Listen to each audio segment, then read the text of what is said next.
Carlton Lee. I am 27 years old and I'm from Calcutta.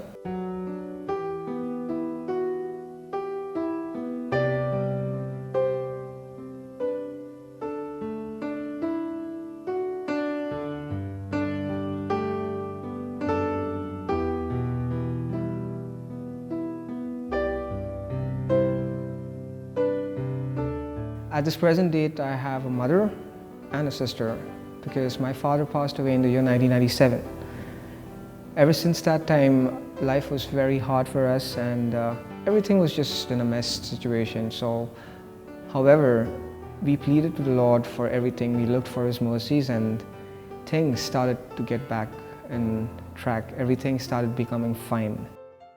I had the hatred towards a mother. A lot of times I didn't like things that my mom did with me. She asked me a lot of questions every time and she kept poking with me so many questions which totally made a mess of my own brains. And I was like, why is she asking me so much of questions? And she asked me questions like, where are you going? Who are you going to meet? Where does this person stay? Do I know him? Do I have his telephone number? Is his number written in the directory? Have you ever bought a home? I used to get very irritated with my mom, thinking that, she's trying to interfere in my personal life.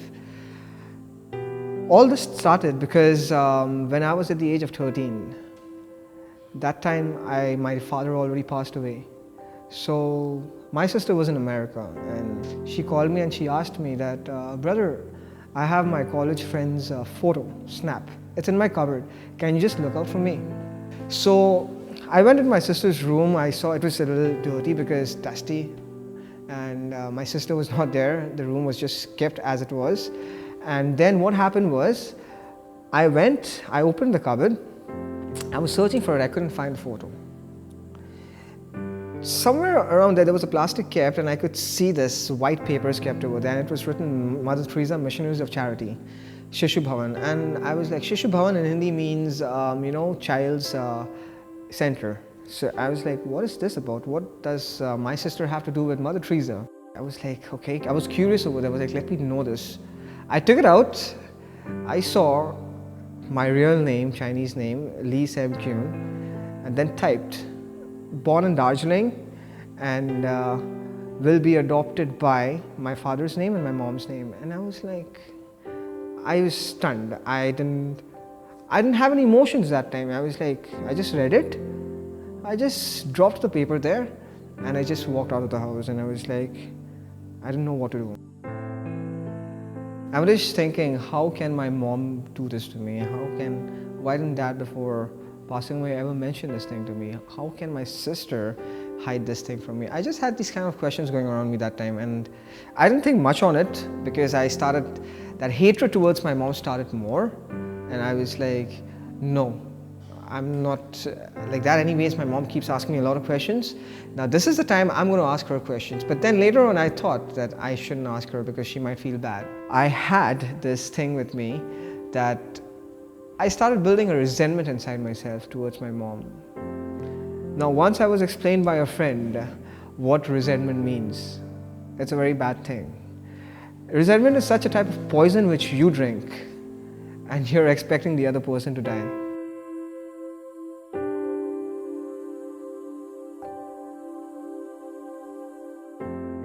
I never had my father with me because he passed away and my sister was in America far off and my mom, she was a burden that I had to bear, I thought at that time. So after that what happened was things became very worse between me and my mom because that kind of, I always negatively retaliated towards my mother. Whenever she asked me questions, whenever she walked into my room, whenever she just wanted to talk to me, I just felt like she's just trying to act. She's just, because she's adopted me, she just, she has to fulfill the mother's role. I felt sometimes that I'm a burden to her and all the time I was thinking that she's a burden to me, but I felt at times that I'm a burden to her. Yeah, why should I be a problem to her? I don't want to be a pain to her.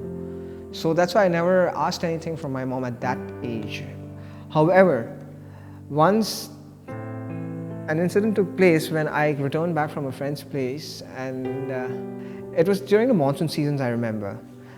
My full clothes was, because of the dirt on the road, the car was passing by and I was on the bike and the dirty water just splashed on my pant and I was wearing jeans pants. So my mom asked me, why is your clothes dirty? I said, Mom, I was riding a bike on the road, monsoon season. It's going to be really dirty. You don't expect yourself to be clean in monsoon season. I had these kind of arguments every time. I just used to fight with my mom. But however, I couldn't see that the reason why she's asking me these questions because, I became dirty. I'm a son, so she's going to ask me questions. I didn't have that kind of maturity at that time. So we got into a quarrel at that time, big quarrel. She got angry, I got angry. She asked me, which friend's house you went to? I was like, what is it to you? He's my friend who I know. Do you have his number written on the directory? I said, no. Do I know him? I said, no. I said it in anger. She knew him. I was just pretending. I was like, no, you don't know anything about him. Then she got angry and she was like, how dare you talk to me like that? Then I said, how dare you interfere in my life? And my mom she just took a glass on her and she just threw it on the floor. I said, I wish you could just throw that on your own head. I stated these kind of things to my mother and that really broke her. I could sense that, I could feel that she's getting hurt and I enjoyed every bit of it at that time. However, things grew very worse and I felt that, things are not working out between me and Mom. I fled away from home. I thought my friends will be, because I was under the influence, friends are going to tell me a lot of things like friends in need is a friend indeed and, friends will never give up. I fled away from home without letting my mom know. I just picked up my bag, I just put some clothes in it and I had some cash with me which my own mom had given me. I just took that cash and I came out of home. I went to one friend's place. It was during the evening time I reached his house. I didn't call him. I just knocked him at the door, he's open. I said, this is the situation, man. I left my house. Things are not working fine between me and my mom. So he was like looking from up to down. He was like up and down. I was like, no, don't look at me like that. You need to let me stay here for a while. He said, okay, come, but don't tell anything to my mom and dad. At that moment, I was like, why do you have to worry? I'm your friend, right? I was so poised with this friendship thing, illusion, this thing which came in me. I blindly trusted my friends more than my mom. And the kind of respect which I should have shown towards my mother, I didn't show it to her. I didn't give it to her, I gave it to my friends. Because I was very much comfortable with my friends at that time. My friend, he asked me also that, do you want to play internet games online? Because he now knows that I love playing. So I was like happy, my friend cares for me. On one side I was thinking that my friend, why did he hide? Why is he telling me not to tell his mom and dad? And on one side he was caring for me. So that motivated me more, that influenced me more, that friendship really, I was like, in my heart I was like, hail friendship. And I was like, okay, I'll play. I played some games and I was not even bothered what my mom was doing at home. She tried calling me on my phone, I just switched off my phone. I was lost in my own paradise. I thought it was a paradise. I was playing games and then my friend was just asking me. He was not even bothered about my mom. He didn't even ask me about my mother. You left your mother back at home? Did he even speak to her? He didn't ask anything. He was just telling me what he's going to do with his girlfriend tomorrow, where he's going to take her out for a date. I was just thinking to myself, I was feeling on top of the world. I said, friendship really works, yeah. It makes you feel really a lot light. My friend, after 2 to 3 days, he just told me that, Carlton, you need to leave, because my mom and dad are inquiring, why isn't he going? I was like, okay, no problem, man. I really thank you for whatever help you gave me. I started feeling that, this friendship thing, does it really even exist? At that time, I didn't know. So there were other friends who are close to me, but they didn't show it in action. My mom did keep calling me also at some parts. I didn't receive a phone, I just disconnected the phone and switched off the phone. Again I got it on, again I disconnected the line whenever she tried calling me. After that, my friends allowed me in the house. Some friends allowed me 2 days, some friends allowed me 3 days. This is the way it usually carried on. My friend knew, okay fine, come, stay, no problem, man. My mom and dad won't mind. Some were rich people, yeah, just come on, yeah, that's okay, you can just walk in any time you want. But till how long? There was a certain time, they're giving me food, they're giving me electricity, AC, everything, games and everything that I want. And I was just staying there like a king. Not bothered about what my mom is doing at home. My friends also didn't bother to ask. None of them, not even a single friend of mine bothered to ask me, what is your mother doing at home? Eventually, when all friends' hope was finished, I had no more people to ask whose shelter I can take. It was around like the 10th or the 11th day that I was away from home, and then I finally had to hit the road. I was literally hanging with my handbag, and I was sitting on the road. There were like dogs and all sitting beside me. I love dogs, by the way.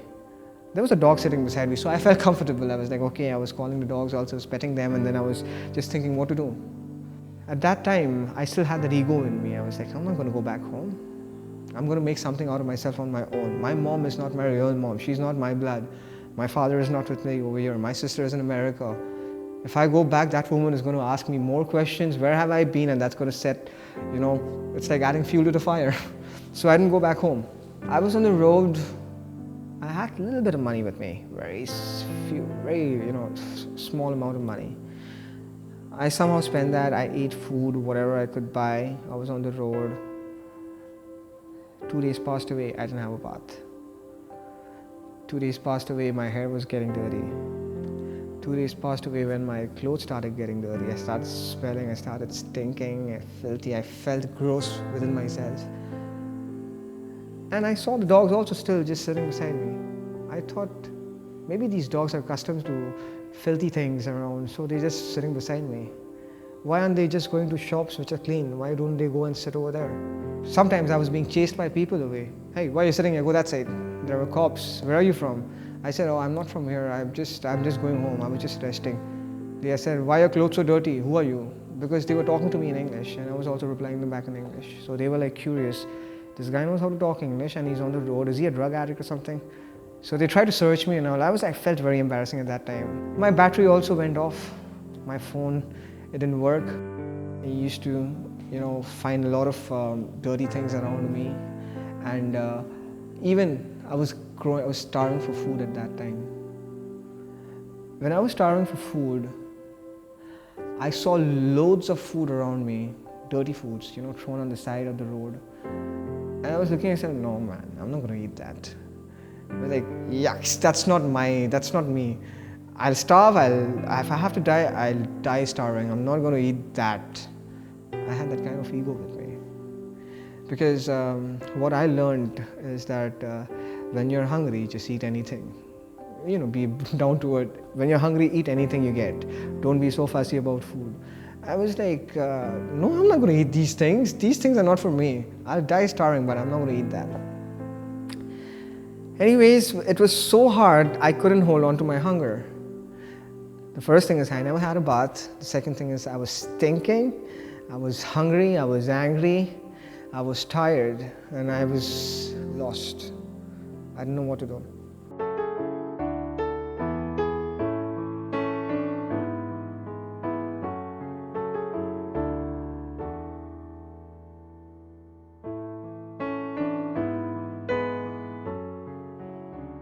I felt so hungry at that time. I couldn't control myself. I just went. There was a garbage kept over there. That garbage was just filled with loads of, dirty things, and there was some foods also thrown on it. So I saw over there, it was something wrapped in a newspaper. And inside the newspaper was some bits and bytes of, noodles. And there were some vegetables also mixed with it. And also at the side, I could see below, there were some, many dirty things. There were people spit over there. I could see that. There were people spit over there. I could see people who eat that tobacco. They spat over there. And even I could smell, you know what I mean. I could smell things which were really dirty. I somehow took the food from there, and I was hungry. When I took the food out from the garbage, I was like, when I was looking at the food, I was searching for it in the garbage. I could feel that, ew. But when I took it out from the garbage, I was like, I forgot the dirtiness, and I just started eating whatever was there, whatever was left out of that thing. That taste which came in my mouth reflected, and it threw a euphoria on me. It gave me a euphoric recall. I was like, I can remember the taste the food that my mom cooks me. And it was like, my mom, every time when I go to work, she tells me, Carlton, I'm going to cook you this food. Carlton, I'm going to cook you that food. I love bhindi a lot, lady fingers. And she used to tell me every time, you want to eat lady fingers today? I'll go to the market and get it for you. I was like, no, you don't have to. Like thinking like, she's just doing it because she's just faking it. But then she meant it. When I was eating those noodles, I was thinking that, wish I had that one piece of lady finger which my mom cooked with such a loving heart, that would fill my stomach. But the noodles that I ate also, that it was very tasty for me at that time because I was hungry and I didn't know what to do. I just ate whatever I ate and it didn't fill me at all. It was early in the morning, it was getting dawn. It was around like 4:30 to 5:30 in the morning or anything like that. I took out my SIM card and there was a person passing by. I said, excuse me, can you please help me? I was dirty. That man just like pushed me. He said, hey, in Bengali say, paliye jai khan dega, paliye jai. It means like, get away from me. I was like, why is this man? I was like, okay, I'm already dirty, that's why. Okay, fine. Somehow I did find a person who helped me. I spoke to him in English. I told him, excuse me, can you please really help me? He first told me, I don't have money. I said, I'm not going to ask you money. I'm not going to ask you for anything. I just need you to assist me with something. Then he asked me what? He said that. I told him that, can you just put my SIM card in your phone? I just need to make a call to my mother. Then he looked at me from top to bottom again and he analyzed. Did you run away from home? I was like, just let me make a call to my mother. I'm really hungry. Then this guy, he just took me he put his hands around my arm and he just took me at the side. He bought me one cold drink, okay? And I was like, okay. He bought me a cold drink and then he took out his SIM card, he put my SIM card. I called my mom and I said, Ma, can I come back home? Where are you? What are you doing? I didn't ask her anything. I said, how are you? Nothing like that. And I said, can I come back home? What are you doing? She just told me, the day you left the house, ever since that day, the door hasn't been closed as yet. I went back home. While heading towards my home, I could see the window was open and that was my mother's room, and I could see the altar's light, the altar. There was a candle over there. The candle, it was burning. Like, okay, usual mom. Anyways, I'm getting back home right now, so anyway, everything's going to be fine. But I was still under the impression of like, having bad terms with my mother. So anyway, she called me back home and then I was like, okay, here I'm back home. I saw the altar at the window. I was like, it's my mom praying. Okay, I think she was praying. So I went inside home and the first thing, I just went in. I didn't even ask her, how are you? I didn't even hug her. I just went straight. I said, Mom, please give me something to eat. She just touched me on my head and she just like hugged me from the back. I was dirty, but she didn't mind. She just hugged me from the back. I said, sit, I'm getting you. I felt heaven.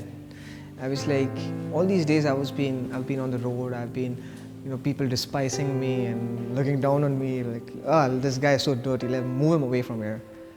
I was like, I had that ego in me, right? So I never liked people telling me, hey, this guy's not. I used to fight, I used to get angry. That hit my ego. So I felt that on the road. To some extent, I feel that was the rock bottom of my life, hitting the road and picking up that garbage food and eating and then smelling and then the dogs around me. So ever since that day, when I came back home, my mom just embraced me and she just told me that the door has not been closed ever since the day you left. She did ask me, were you safe? I said, yes, I was safe by the food that I ate from the garbage. She said, what, you ate food from the garbage? I said, yes, I was starving, Mom. And that was the time that I remembered your bhindi. Then I could see her tears rolling down her eyes and she was like, you really love my bhindi? My mom is also very at times, she gets emotional, but she doesn't say that emotion things. She was just talking on the point. I told her, right, that I was missing your bhindi, and then she was saying, oh, you missed my bhindi, but with that expression which she was saying, you missed my bhindi, I could see that she was feeling it. I said, yeah, I missed your bhindi too much. But then after that, what happened was, and there was an argument also which arose many times after that. When I came back home, many times arguments arose. I said, Mom, please, why? My mom, she could feel that I was really tired. I didn't like her at all. Even though after she allowed me back home, she was very understanding. She told me that, you know what, I have a place where we can go, we can work this relationship out.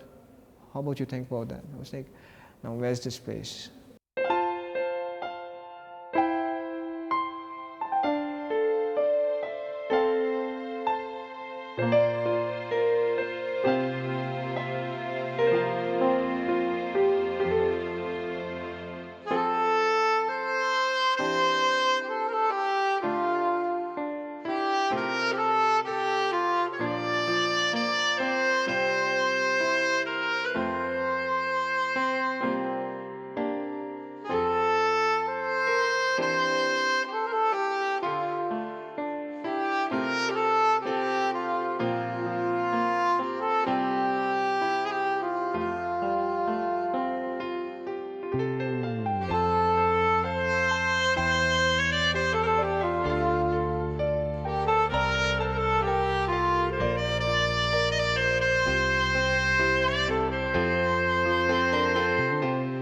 She told me that let's go to this place, it's in Kerala.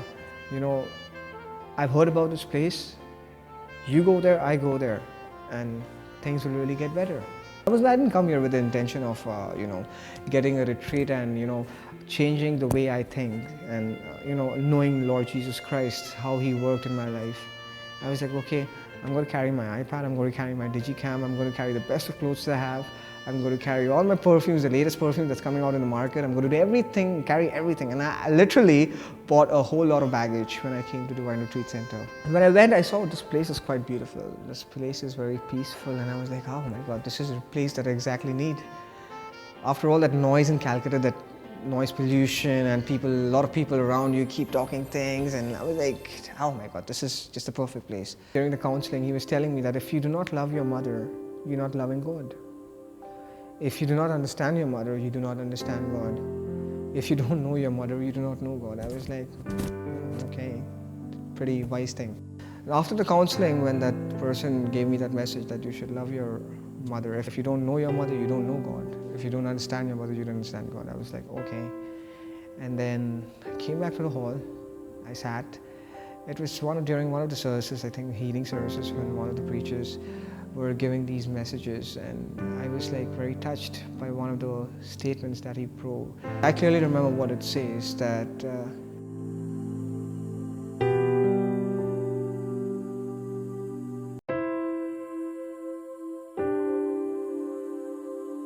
that message when I heard, I was like, if my mom can leave me, but He will not leave me.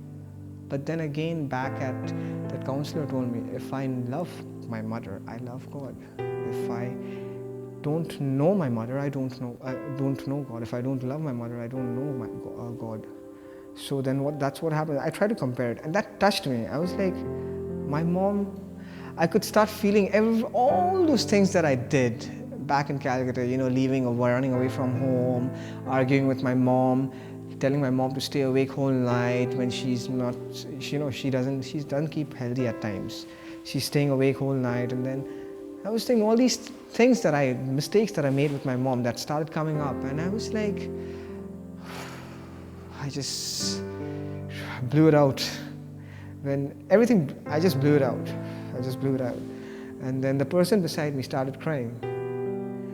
And because the music was going on also at that time, and then tears started rolling down my eyes automatically. I've heard many people saying that boys don't cry. I was like, why am I crying? And then, let me just not think about it, let me just cry. I started thinking about all those things that I did with my mom. I told her, you just, don't ask me so much questions, don't interfere in my life. Why shouldn't she interfere in my life? She's my mom, I thought. And she asked me, she cooked the best of foods for me, she would stay up whole night for me. She inquired about each and every person that I met just because she wanted to confirm that I was safe. She's not interested in whoever I am with. She just wanted to know that I am safe. That's why she inquired a lot. All these things started coming in my head, and I was like crying and crying and crying and crying. When the priest and all came, they were blessing everyone. When the priest touched my head, I don't know, it was like, I just stood up, and I was like, I just moved. And I felt something, I felt something going out my body. And I was like, okay, all right. Then when the priest went away, I opened my eyes, I was looking right, I was looking left. I was like, is everyone okay? Are they feeling the same way am I feeling? And then what happened was, after that, everything got over, I started closing my eyes again, and then the retreat finally got over. After the retreat, we went out the gate. I noticed some certain kind of, the way she spoke to me. She stopped asking me why, and she just asked me what? What do you want? Before the retreat, she every time used to ask me, why are you doing this? Why are you doing, where are you going? And after the retreat, she didn't ask me ever why. She just asked me, what do you want? What do you want to do? Do you want to go there? Do you want to do this? Things changed after that, seriously, and it was so comforting. And I don't know whether I changed or not, but then I could feel that my mom was comfortable with me. So maybe the Lord did work in me, the Holy Spirit did work in me in some way or the other. If I never understood the concern, she was just concerned about me. If I didn't understand the concern, the care that she has for me, that's why she's asking me these questions, maybe, then how would I just, this relationship would have never worked out. And if I kept that reservation in my head that I'm an adopted child, it's not going to help me further down. And trust me, if I've seen Lord Jesus Christ, it's through my mother, because she had accepted me. And again, I did mistreat her, but then we came to the retreat center and we underwent the retreat sessions and everything, and then again went back home. Things did change after that. Ever since I came to Divine Retreat Center, I knew what Bible was.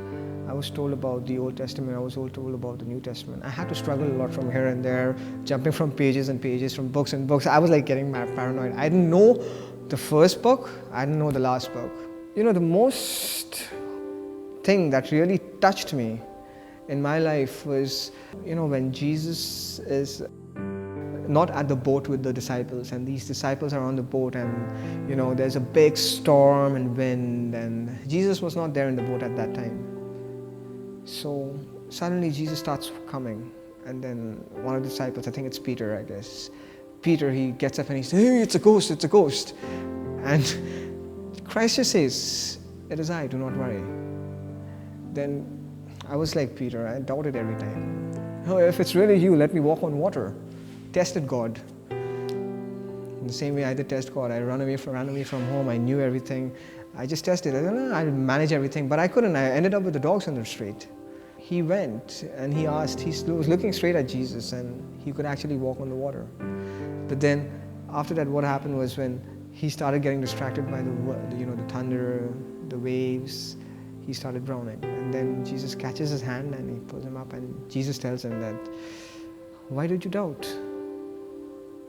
Oh, you of little faith, why did you doubt? And I was like, when I read this, it was like very touching. This changed my life. This story changed my life in the Bible. You know, that this story which is in the Bible, it changed my life. I was like, I always used to doubt my mom. I didn't have faith in my mother. But yet, I still had that little hope, with that little belief, whatever I had, I put everything to my mom, and I made that call to my mother. She just accepted me back home. And that's how I came to know this Divine Retreat Center. We came here, everything was fine ever since after that. Till now, whenever my mom calls me, I tell my mom, the Lord is with you. My mom tells me, the Lord is with you also. And then we smile, ha, ha, ha. That's the kind of spiritual joy that we share with each other, me and my mother. We know what we mean by saying the Lord is with you. She knows that the Lord sent me in her life. So I'm there, that means the Lord is there. And if she's in my life, that means the Lord is there.